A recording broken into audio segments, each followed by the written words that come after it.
Praise the lord. హల్లెలూయా. దేవుని పరిశుద్ధ నామానికి మహిమ కలుగును గాక. క్రీస్తునందు నా ప్రియమైన దేవుని బిడ్డలని మీ అందరికీ ఉదయకాలపు శుభములు తెలియచేస్తున్నాను.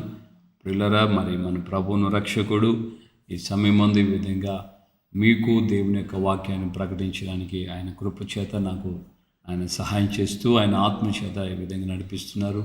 అందుకు దేవునికి వందనాలు చెల్లిస్తున్నాం. మీ అనుదిన ప్రార్థనలు అలాగే ప్రభు యొక్క ఆత్మ సహాయము ఈ పరిచర్య నిరాటంకంగా కొనసాగడానికి ప్రభు కృప చూపిస్తూ వస్తున్నారు. హల్లెలూయా. మీ అనుదిన ప్రార్థనలో మమ్మల్ని కూడా మర్చిపోక జ్ఞాపం చేసుకుంటూ మీరు ఉదయాన్నే 5:30 గంటలకే వస్తున్న ఈ అమూల్యమైన దేవుని యొక్క వర్తమానాల్ని శ్రద్ధగా మీరు ఆలకిస్తున్నారని, వాటి ద్వారా మీ జీవితాల్లో వృద్ధి పొందుతూ ఆధ్యాత్మికమైన ఎదుగుదల పొందుతూ మీరు ప్రభువులో ఎదుగుతున్నారని మేము నమ్ముతున్నాం. ప్రభు ఆ విధంగా మన ఉభయుల మధ్య సహాయము చేస్తూ మరింతగా ఈ ఫెలోషిప్ని, ఈ ఐక్యతను, సహవాసాన్ని ప్రభు రాకడ వరకు మనం కొనసాగేటట్లుగా ప్రభు మనకు సహాయం చేయను గాక. ఆమేన్. హల్లెలూయా.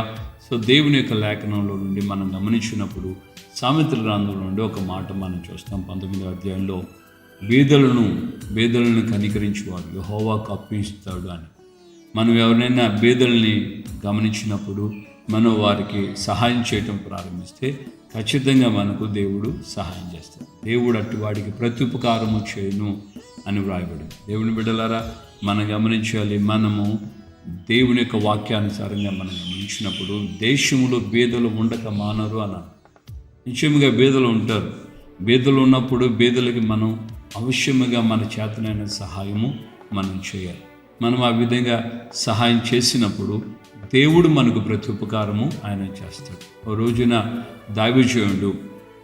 ఒక దైవజనుడు ప్రార్థన చేస్తున్నాడు.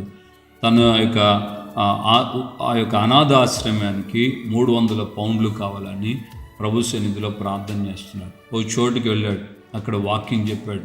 ఆ వాక్యం చెప్పిన తర్వాత ఆ దైవజనుడు వాక్యాలు చెప్పి మీటింగ్లు అయిపోయి తిరుగు ప్రయాణము అయ్యే టైంలో ఆయనకి సరిగ్గా 300 పౌండ్లు కానుకలు వచ్చాయి. ఆయన దేవునికి కృతజ్ఞతాస్తుతి చెల్లిస్తూ ప్రార్థన చేస్తూ ఉన్నాడు. ప్రార్థన చేస్తున్నటువంటి వేళ ఆ దైవజనుని పేరు స్పర్జన్ గారు, CH స్పర్జన్ గారు. ఆయన ప్రార్థన చేస్తున్నటువంటి సమయంలో కృతజ్ఞతగా, దేవా నాకు అడిగినంత ఖచ్చితంగా నువ్వు 300 పౌండ్లు ఇచ్చావు అని చెప్పి దేవునికి ప్రార్థన చేస్తున్నాడు. సో ఆయన ప్రార్థన చేస్తున్నప్పుడు దేవుడు ఆయనకు ఒక స్వరం వినిపించేశాడు. ఏమనంటే, ఈ 300 పౌండ్లు తీసుకెళ్ళి నువ్వు జార్జ్ ముల్లర్ గారికి ఇవ్వు అని చెప్పి. ఇంకా దేవుడు తనతో చెప్పిన మాటకు మారు మాట్లాడకుండా, ఒక్క రూపాయి కూడా తన దగ్గర ఉంచుకోకుండా 300 పౌండ్లు తీసుకెళ్ళి జార్జ్ ముల్లర్ గారి ఇంటికి మరుసటి రోజు ఉదయాన్నే వెళ్ళి ఆయన దర్శించి ఆయనకి ఇచ్చాడు ఈ యొక్క కానుక. అప్పుడు ఈ 300 పౌండ్లు జార్జ్ ముల్లర్ గారు తీసుకుంటూ దేవునికి కృతజ్ఞతాస్తుతి చెల్లించి ఆ వచ్చిన CH స్పర్జన్ గారికి ఆయన చెప్పాడనమాట, దేవుని దగ్గర నేను ఇంతే అడిగానండి, ఖచ్చితంగా దేవుడు నాకు ఇంతే పంపించాడు. హల్లెలూయా.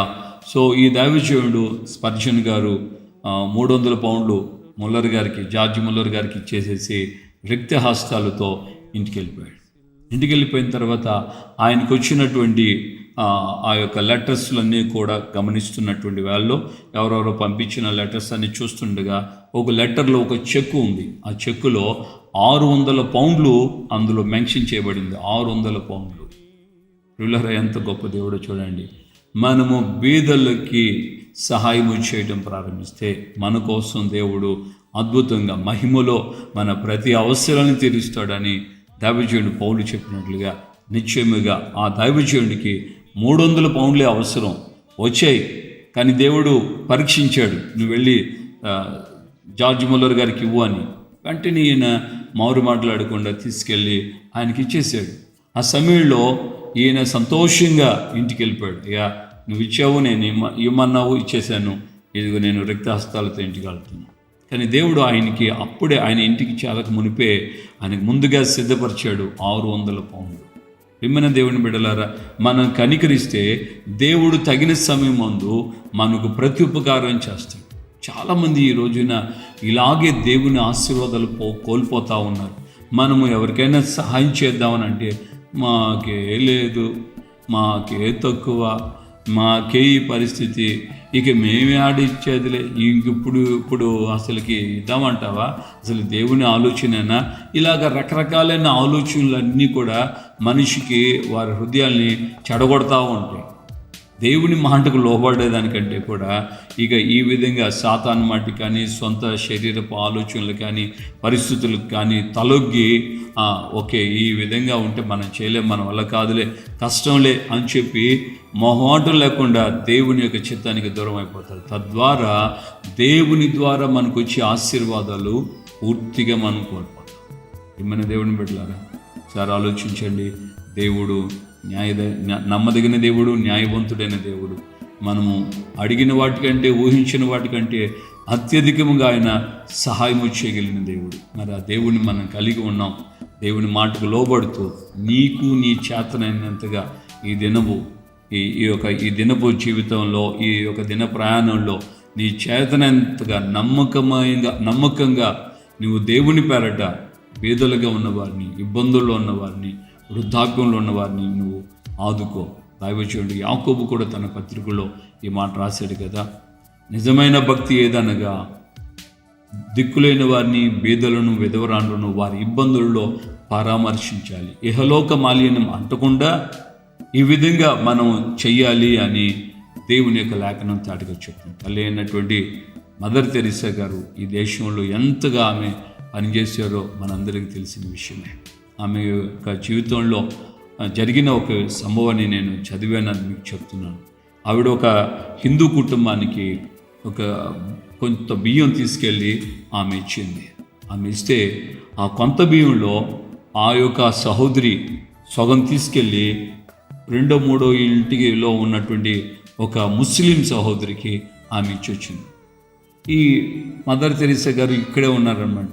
ఎక్కడికి వెళ్ళావు, నేను తీసుకొచ్చిన బియ్యాన్ని నువ్వు ఎక్కడికి తీసుకెళ్ళావు అంటే ఆవిడ అన్నదట, నేను మీ దగ్గర ఏ విధంగా దీవించబడ్డానో ఈ ఆహారంతో మీరు నాకు తీసుకొచ్చి ఇచ్చారు కదా, అలాగే 3వ ఇంట్లో కూడా ఒక ముస్లిం కుటుంబం ఉన్నారు, వాళ్ళు కూడా పిల్లలు ఉన్నారు, వాళ్ళు కూడా పస్తులతో చాలా రోజులు ఉన్నారు, కాబట్టి ఈ ఆహారం వారికి ఇచ్చొచ్చాను, సగం బియ్యం తీసుకెళ్ళాను.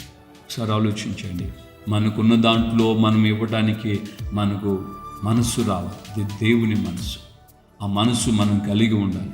కనుక అప్పుడు పరము నుండి చూస్తున్న దేవుడు శుద్ధ హృదయంతో నువ్వు చేసిన దాన్ని బట్టి ప్రతిఫలం ఆశించకుండా, పొగడతల కోసం నువ్వు చేయకుండా, నువ్వు దేవుని యొక్క చిత్తాన్ని ప్రకారంగా మంచి మనసుతో చేస్తే పరమునున్న దేవుడు నిన్ను ఖచ్చితంగా ఆశీర్విస్తాడు, దీవిస్తాడు.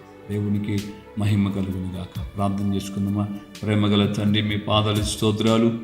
ఈ ఉదయకాలం ముందునైనా మీరు చక్కటి మాటల చేత మమ్మల్ని మీరు ధైర్యపరిచారు, బలపరిచారు. అవును తండ్రి, బీదలను కనికరించేవాడు, యెహోవాకు అప్పించేవాడు, యెహోవానికి రెట్టింపుగా 2 ప్రత్యుపకారము చేయనని మీ లేఖనం సామెతల గ్రంథం 19:17 రాయబడిన మాటను మాకు జ్ఞాపం చేస్తూ చక్కటి ఉదాహరణ, అనుభవపూర్వకమైనటువంటి సాక్ష్యాలు మాకు మీరు తెలియచేశారు. ఈ మాటలు విన్న నీ బిడ్డలైన మేమందరము మా యొక్క నాయన శక్తి వంచన లేకుండా ఈ దినపు ప్రయాణం ఈ రోజుకు మాత్రమే కాకుండా మీరు ఆకడ పర్యంతం మేము ఈ లోకంలో ఉన్నంత వరకు మంచి మనసుతో అయ్యా ఈ పని చేస్తూ ముందుకు సాగుటకు సహాయం చేయండి. బీదలను కనికరించేటట్లుగా, వృద్ధాప్యంలో ఉన్న వారిని కనికరించేటట్లుగా, అయ్యా దిక్కులేని వారిని పరామర్శించినట్లుగా మాకు సహాయం చేయండి.